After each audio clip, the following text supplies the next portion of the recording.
Hi, I'm Torte de Lini with the release of patch 7.37D, and everyone waiting for the release of the new hero, Kez. It's time we did a quick round of what heroes are best to play. With the last patch, a lot of your popular supports have died out with early game items like Bracer no longer doubling in value, but also direct nerfs to popular ranged carries like Wind Ranger and Marana, and especially Gleipnir holders getting nerfed as well. So with that said, let's check in on which heroes are still standing strong this patch, according to my expertise, and statistics and data from dota2protracker.com.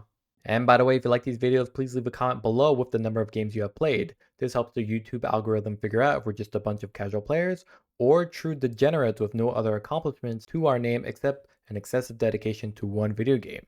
Together, we can overpower the YouTube AI with our super capital G gamer powers like our ability of lacking sleep. The big thing to understand this patch is that if your hero or the items they buy did not get severely nerfed, they are likely just as fine as they were before. And Luna is a prime example. As mentioned in my video dedicated to her, since Lunar Blessing has been moved to her innate ability, her skill build has been cracked wide open to make her very viable in the early game with max Lucent Beam, and late game with incredible level 20 and 25 talent. What's more is that her facet Moonstorm is incredible, where whenever she deals damage with Lucent Beam or Eclipse, she gains that in bonus attack damage that is then spread to everyone in fights through her Moon Glaives. So you have this insane farming carry ranged hero that has a lot of offensiveness in the laning stage with a strong team fighting armada of magic damage that converts to your attack damage that is then spread with Moon Glaives to hit a lot of opponents. Now in 7.37D, they did nerf her, but it was marginal at best. Only 1 damage less in her damage buff from the Moonstorm facet, and she does 5 less damage with her Lucent Beam. Whatever, right? Her downside is that she does need heroes to help her set up. So heroes like Mars, Centaur are good offlaners that work well with her because they can initiate fights, provide okay crowd control for her to walk in with everything, and nuke people down with the rest of your team. In terms of build, Luna hasn't really changed. She still loves Mask of Madness to help hasten and sustain her farm, and it's a quick way to deal damage with your Moon Glaives while also using your ultimate ability. Thanks to Lunar Orbit, you mitigate a lot of damage you would take from the lower armor you have when using Mask of Madness. Manta style for split push farming, since your illusions get Moon Glaives, and lastly, Kanda is a popular item on her because it's cyclical. By using Lucent Beam, you'll deal some of your attacks to that target, but Lucent Beam also gives you attack damage thanks to your facet, so that also increases the damage you deal again through Kanda. So 7.36 has been all about nerfing Shadow Fiend as a mid-laning magic nuker, but in 7.37 it's been all about buffing Shadow Fiend as a right-click hero with the Lasting Presence facet. And to be honest, Shadow Fiend as a pause 1 safe laner has been a decent pick, where we even saw him as a viable pick at the International 13. So this isn't exactly a new hero that has received massive changes in 7.37D, it's just that the meta has now shifted down some popular heroes that prevented Shadow Fiend from being one of the top heroes of this patch. Shadow Fiend as a carry is fairly traditional too. You basically have 2 modes: farm the entire game until you have your items, then start team fighting and secure enemy objectives after each successful fight.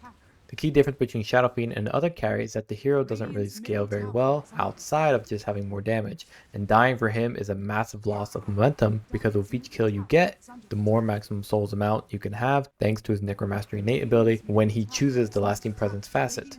Just like Luna, Shadow Fiend is built similarly: Mask of Madness to sustain and efficiently farm, Black King Bar so he doesn't get shut down when dealing damage, and Hurricane Pike to help him push back on enemies who try to close the gap on him. Other than that, he can grab Silver Edge for positioning and stay near a fight until you're ready to engage. And Daedalus is a no-brainer because it capitalizes on all that early physical damage you have and works in combination with your presence of Dark Lord armor reduction debuff on enemies. For a good while, Storm Spirit has been one of the few mid laners earning his top spot in the meta. While Ember Spirit has been nerfed over time, the meta shift to ranged safe lane carries has continued to give Storm Spirit and Puck popularity because they are so good at ganking the safe lane. By the 11-minute mark, Storm typically already has a Witchblade or Orchid at 13 minutes, so his routine ganks help create a strong lead for his team in the early to mid game. Don't forget that Storm Spirit's galvanized innate ability still gives a lot of mana regeneration for your successful ganks, so you're looking at a lot of opportunities to secure easy kills in the side lanes to then capitalize on that massive mana regen to flash from jungle camps and creep waves easily with Static Remnant, Overload, and Ball Lightning to reach your late game items like Pharasma. Should the game go long enough, Storm can even grab an Ag Scepter to help with the follow through on initiation with your offlaner to really give his allies like Luna or Shadow Fiend comfort in coming in with their damage output.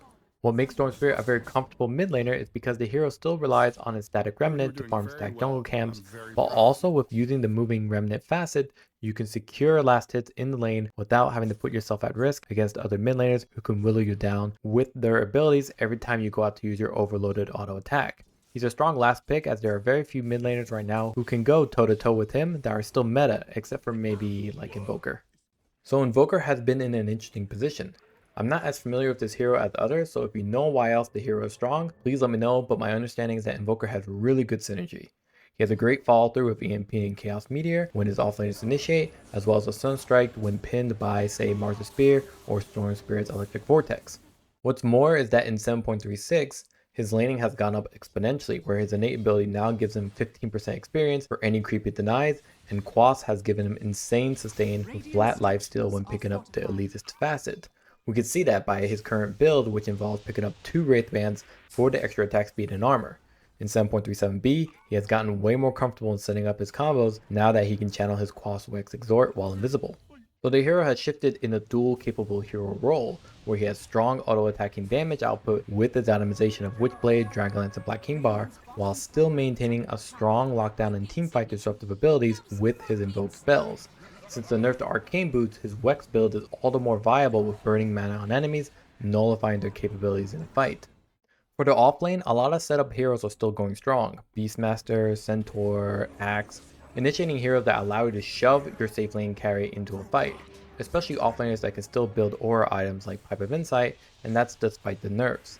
Mars may not be building Pipe of Insight, but a lot of today's popular heroes are relying on heroes like Mars to start fights, disrupt vision of the enemy with Facet, Bloodsport, and allow that Luna or Invoker to follow through on damage. That's really it. The hero isn't all that special, except to mention that his Bulwark ability definitely comes in handy against rivaling range carries who don't have the positioning power to play around Mars and must be playing through his Bulwark damage reduction. The item build for Mars is fairly straightforward. Phase Boots, Soul Ring, and Blink Dagger with usually Black King Bar, but you can also opt for Pipe of Insight if you really need it. Otherwise, Ag Shard for the double Spear lockdown, and Refresher Orb for twice the arenas, spears, and Black King Bars. There isn't much to highlight for the hero except that he's an essential piece to a lot of lineups today.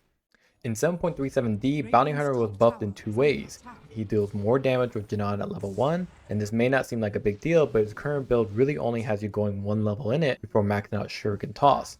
What's more is that number 2, 7.37d also buffed Spirit Vessel, and the nerfed Bracer means that less people are stacking up Bracers, thus have less health both in the early game as well as now that Bracers no longer double in value.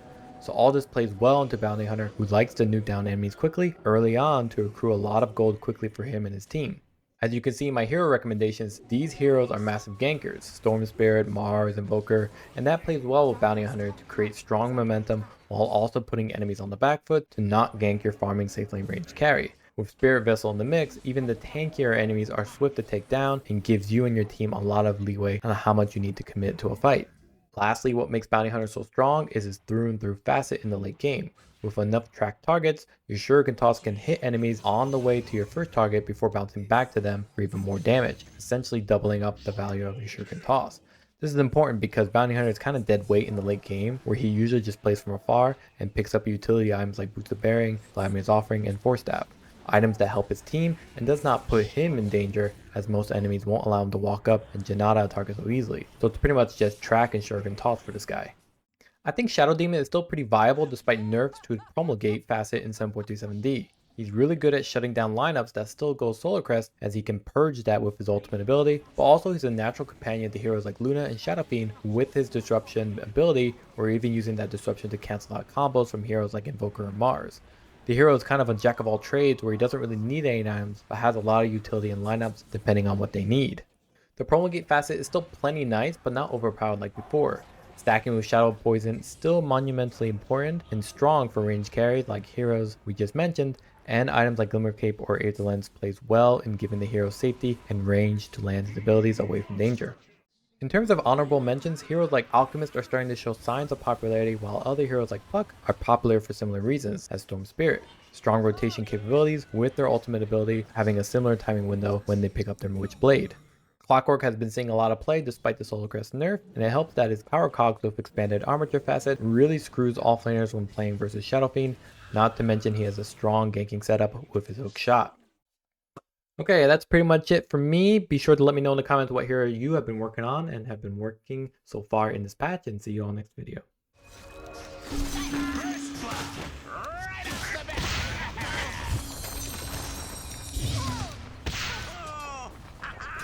Ooh, Christ. That's gotta